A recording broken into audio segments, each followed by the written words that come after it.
성령 충만하시기 바랍니다. 저는 오늘 하나님을 떠난 자리에서 돌아서라는 제목으로 여러분과 함께 은혜를 나누고자 합니다. 본문 말씀은 디모데후서 3장 1절로 5절입니다. 말세에 고통하는 때가 이르리니 사람들은 자기를 사랑하며 돈을 사랑하며 자긍하며 교만하며 회방하며 부모를 거역하며 감사치 아니하며 거룩하지 아니하며 무정하며 원통함을 풀지 아니하며 참수하며 절제하지 못하며 사나우며 선한 것을 좋아하니하며 배반하여 팔며 조급하며 자고하며 쾌락을 사랑하기를 하나님 사랑하는 것보다 더하며 경건의 모양은 있으나 경건의 능력은 부인하는 자니 이 같은 자들에게서 내가 돌아서라. 오늘날 사람들은 육체적인 고통보다도 정신적인 고통이 더 심합니다. 오늘날은 문명과 문화가 발달되었지만 사람들은 더욱 정신적으로 황폐해져 가고 있습니다.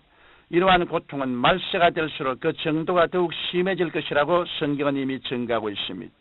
이러한 고통의 원인은 인간이 하나님을 떠나 잘못된 사랑을 하고 있기 때문입니다. 그러므로 이제 이 시대의 마지막을 살아가는 우리는 진실로 회개하는 운동을 일으켜야 하겠습니다. 첫째로 하나님을 떠난 잘못된 사랑에서 돌아서야 합니다. 하나님은 사랑이십니다. 그리고 그 사랑을 통해 천지 만물과 인간을 지으셨습니다. 이러므로 인간은 하나님을 사랑하고 섬겨야 참 기쁨과 만족이 있습니다. 그런데 인간은 하나님을 섬기는 마음 대신에 자기를 사랑하고 돈을 사랑하는 마음으로 채워놓았습니다. 마음속에 자기와 돈이라는 우상이 자리 잡고 있는 이상 영적, 정신적 고통과 갈증이 끝없이 다가오는 것입니다. 자기가 하나님이 되어버린 인간은 자긍하고 교만하며 타인을 회방하고 부모를 거역하며 은혜에 대한 감사를 저버렸습니다. 그 결과로 다가온 것이 마음의 고통과 갈등과 분쟁인 것입니다. 이러므로 인간은 하나님 앞에 나와서 자신을 십자가에 못 박고 성령님과 동행하는 삶을 살아가야 합니다. 마음속의 의심을 깨뜨리고 하나님을 사랑해야 합니다. 그리고 그 사랑으로 자기를 사랑할 때 마음의 고통은 치료받게 되는 것입니다. 둘째로 우리는 세속적인 삶에서 돌아서야 합니다. 본래 인간은 하나님의 형상과 모양대로 지음을 받았습니다. 하나님의 본성은 의로우시고 거룩하시며 선하십니다. 이러므로 우리는 의롭고 거룩하고 선한 것을 쫓아 살아야 되는 것입니다. 그러나 우리들은 그렇게 살지 못합니다. 죄로 말미암아 마음이 회복될 수 없을 정도로 완전히 부패되고 말았기 때문입니다. 그 결과로 어떻게 되었습니까? 죄를 짓고 난 다음 타락하여 계속적으로 음행과 더러운 것과 호색과 우상숭배와 술수와 원수를 맺는 것과 분쟁과 시기와 분냄과 당을 짓는 것과 불리함과 이단과 투기로 말미암아 그 마음에 마치 암이 생겨 죽어가는 육체처럼 썩어져가는 것입니다. 이러므로 우리는 예수님 앞에 깨어져서 회개하고 우리의 모든 세속적인 삶을 예수 그리스도의 보배로운 피로 씻음을 받아야 합니다. 그리고 성령님으로 말미암아 거듭나서 의와 진리와 거룩함과 선함을 쫓아 살게 될 때 우리 마음속에 평안이 다가오고 행복과 기쁨이 다가오게 되는 것입니다. 셋째로 우리는 몰인정한 메마름에서 돌아서야 합니다. 여러분, 오늘날 세상이 얼마나 몰인정합니까? 사람들은 자기의 행복 외에는 다른 사람들에 대해서 아무것도 생각하지 않는 것입니다. 이에 반해 하나님께서는 십자가를 통해서 넘치는 사랑을 부어주셨습니다. 그런데 사람들은 이러한 하나님의 사랑에는 등을 돌리고 그저 자기 욕심만 채우기에 급급해하고 있는 것입니다. 사람이 이처럼 하나님의 사랑에서 등을 돌리면 그때부터 몰인정해집니다. 하나님을 믿는다고 하는 사람들 중에도 몰인정한 사람이 많이 있습니다. 그들은 하나님의 사랑을 저버린 한낱 종교인에 불과한 사람들입니다. 하나님의 사랑을 등진 사람은 자연히 무정해져서 원통함을 풀지 않으며 참수하고 무절제하여 사나운 사람이 되고 마는 것입니다. 여러분, 사나운 인간, 남을 짓밟고 상처 입히는 몰인정한 인간보다 더 무서운 것이 없습니다. 부부가 서로 몰인정해지면 가정은 살얼음판이 되고 자녀들이 고통을 당합니다. 왜 그렇습니까? 오늘날 사람들이 하나님의 사랑을 저버렸기 때문에 냉랭해진 것입니다. 이것은 마치 태양이 비치지 않은 곳은 기온이 낮아지고 빙판이 되는 것처럼 그리스도의 사랑이 비치지 않은 마음은 몰인정하고 무정하게 되는 것입니다. 이러므로 우리는 몰인정함을 회개하고 십자가 앞에서 하나님의 사랑을 체험해야 합니다. 성경은 빌립보서 2장 5절에 너희 안에 이 마음을 품어라. 곧 그리스도 예수의 마음이라고 말씀하신 대로 예수님의 마음을 품을 때 비로소 우리는 인정이 넘치는 사람이 될 수 있습니다.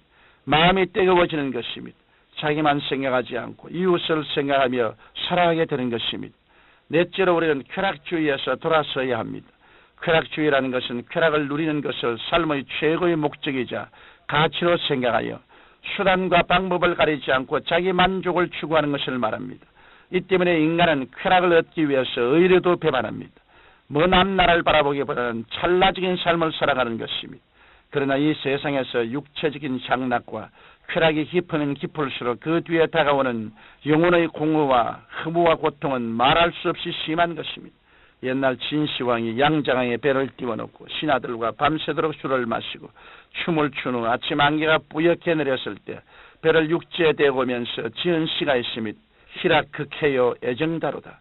즉 희락이 극하고 나니 그 뒤에 다가오는 슬픔이 너무나 많다는 것입니다. 이처럼 인간 세상의 희락과 향락이라는 것은 그 뒤에 무서운 슬픔과 고통을 가지고 오기 때문에 천국에 가시는 스스로 파탄을 이루고 마는 것입니다. 그러나 우리들은 회개하고 하나님 앞에서 절제되고 정돈된 삶을 살고 말씀을 쫓아 삶으로써 성령께서 주시는 참된 기쁨을 소유할 수 있는 것입니다. 다섯째로 우리는 하나님 없는 정식적인 신앙에서 돌아서야 합니다. 인간은 하나님의 형상과 모양대로 지음을 받았기 때문에 우리 속에 하나님의 성령이 거하시기 전에는 내용이 없습니다. 내용이 없는 빈 껍데기 인생의 마음속에는 항상 굶주림이 들어있습니다. 이런 사람은 삶의 의미도 모르고 가치도 모릅니다. 삶의 목적도 방향도 없습니다. 그래서 그 마음속의 공허를 달래기 위해 언제나 방황하며 몸부림치게 되는 것입니다. 이러므로 사람이 아무리 열심을 내고 경건하게 의식을 지켜도 그 속에 참으로 하나님을 만난 체험이 없으면 그것은 터진 눈물이요 그 속에는 생수가 없는 것입니다. 오직 십자가의 보혈로 우리 죄를 용서받고 하나님과 화해하여 질병을 고침받고 저주와 사망에서 구원받는 깊은 체험을 해야 합니다. 그러기 위해서 우리는 십자가 앞에 나아가 하루에 1시간 이상 기도로 하나님과 대화해야 합니다. 그뿐 아니라 말씀을 주야로 묵상하고 전도하며 사랑을 실천함으로 살아계신 하나님의 역사가 우리 생활 속에 나타나게 해야 하는 것입니다. 사랑하는 성도 여러분, 인간의 마음은 빈 집과 같습니다. 그곳에 삼위일체 되신 하나님께서 와 계시면 바로 천국이 이루어지는 것입니다. 그러나 그곳에 잘못된 사상이나 세속주의, 쾌락주의가 들어오고 형식적인 신앙이 들어오면 그때로부터 마음의 고통이 시작됩니다. 오늘 우리는 진실로 회개하고 하나님을 떠난 자리에서 돌아서야 합니다. 그리하여 그리스도 안에서 성령 충만하여 이웃을 섬기며 살아갈 때 우리 삶은 물된 동산처럼 하나님의 축복이 넘쳐나게 될 것입니다. 거룩하신 우리 아버지 하나님, 참으로 회개하고 주님 중심으로 돌아오는 우리의 삶이 되게 하여 주옵소서. 예수님 이름으로 기도드립니다. 아멘.